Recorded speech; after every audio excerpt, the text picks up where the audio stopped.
Allah Subhanahu wa Ta'ala telah mewahyukan kepada Nabi Musa alaihi salam untuk menemuinya di Gunung Tursina. Maka Nabi Musa alaihi salam merasa sangat senang dan gembira. Beliau mengumpulkan kaumnya dan berkata, "Wahai kaumku, sesungguhnya Allah Subhanahu wa Ta'ala telah berjanji kepadaku untuk memberikan lembaran yang berisi petunjuk dan hidayah." Setelah itu, Nabi Musa alaihi salam menemui saudaranya Harun alaihi salam dan menasihatinya untuk menjaga iman Bani Israel dan jangan sampai terjadi sesuatu yang tidak baik pada mereka. Setelah kepergiannya dari Harun alaihi salam, muncul seorang laki-laki bernama Samiri yang berkata kepada Bani Israel, "Bagaimana pendapat kalian jika aku membuat sebuah Tuhan dari emas lalu kita sembah?" Ide itu disetujui oleh Bani Israel. Mereka pun menyalakan sebuah api, mengumpulkan emas yang ada, lalu dimasukkannya ke dalam api sampai meleleh. Sebelumnya, Samiri pernah melihat kuda malaikat. Ia pun mengambil tanah bekas pijakan kuda itu dan menyimpannya. Kemudian tanah itu dilemparkannya ke dalam api juga untuk membuat semua patung berbentuk anak sapi.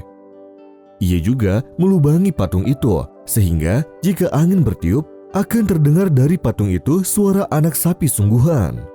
Bani Israel sangat senang dengan patung mereka. Samiri berkata kepada mereka, "Ini adalah Tuhan kalian, juga Tuhannya Musa. Akan tetapi, Musa telah lupa dan meninggalkannya di sini."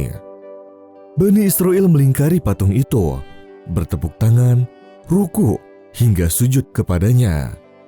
Melihat hal ini, Harun alaihi salam marah dan menasihati mereka agar tidak menyekutukan Allah Subhanahu wa Ta'ala dan bahwa Samiri adalah seorang pemfitnah.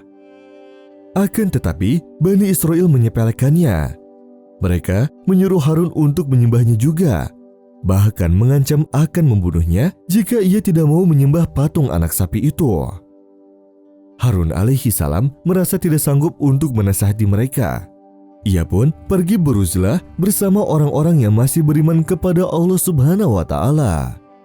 Nabi Musa alaihi salam telah mendapatkan lembarannya yang berisi petunjuk untuk Bani Israel. Di akhir munajatnya, Allah Subhanahu wa Ta'ala memberitahunya bahwa kaumnya sekarang menyembah sebuah berhala anak sapi buatan Samiri.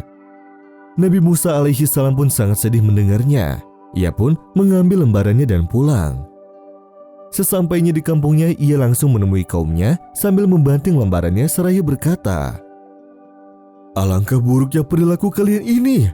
Allah Subhanahu wa Ta'ala memberikan kepadaku lembarannya, tetapi kalian malah menyembah patung ini di saat kepergianku." Nabi Musa alaihi salam menemui saudaranya Harun alaihi salam dengan perasaan marah. Ia menarik janggutnya dan memegang kepalanya dengan tangan yang lain dan menggeleng-gelengkannya. Lalu ia berkata, "Wahai Harun, kenapa kamu membiarkan mereka menyembah kepada patung yang tidak melihat, mendengar, juga tidak memberi manfaat atau mudarat?" Harun alaihi salam pun menangis. Ia pun memberitahunya bahwa ia sudah melarang mereka, tetapi justru mereka mengajaknya untuk menyembahnya, bahkan mengancamnya jika enggan. Allah Subhanahu wa Ta'ala mewahyukan kepada Nabi Musa alaihi salam akan kebenaran Harun. Maka Nabi Musa alaihi salam pun diam. Kemudian Nabi Musa alaihi salam pergi menemui Samiri dan menanyakan alasannya membuat patung itu.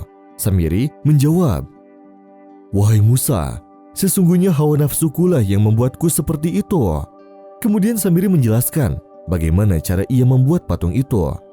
Samiri menjawab, "Aku mengetahui sesuatu yang tidak mereka ketahui. Jadi aku ambil segenggam tanah dari jejak Rasul lalu aku melemparkannya ke dalam api itu.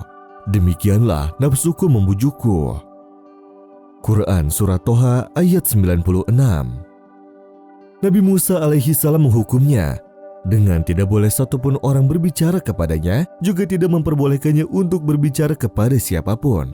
Tidak boleh satupun orang bersentuhan padanya, juga tidak boleh menyentuh kepada siapapun. Kemudian Nabi Musa alaihi salam melempar patung itu ke laut setelah ia bakar. Setelah Bani Israel mengetahui bahwa mereka telah menyekutukan Allah Subhanahu wa Ta'ala, mereka pun sangat sedih dan menyesal. Juga meminta kepada Nabi Musa alaihi salam untuk memintakan ampun kepada Allah Subhanahu wa Ta'ala untuk mereka semua. قال فما خطبك يا سامري قال بصرت بما لم يبصروا به فقبضت قبضة من أثر الرسول فنبذتها وكذلك سولت لي نفسي. قال فاذهب فإن لك في الحياة أن تقول لا مساس وإن لك موعدا لن تخلفه وانظر إلى إلهك الذي ظلت عليه عاكفا لنحرقنه ثم لننسفنه في اليم نسفا إنما إلهكم الله الذي لا إله إلا هو وسع كل شيء علما.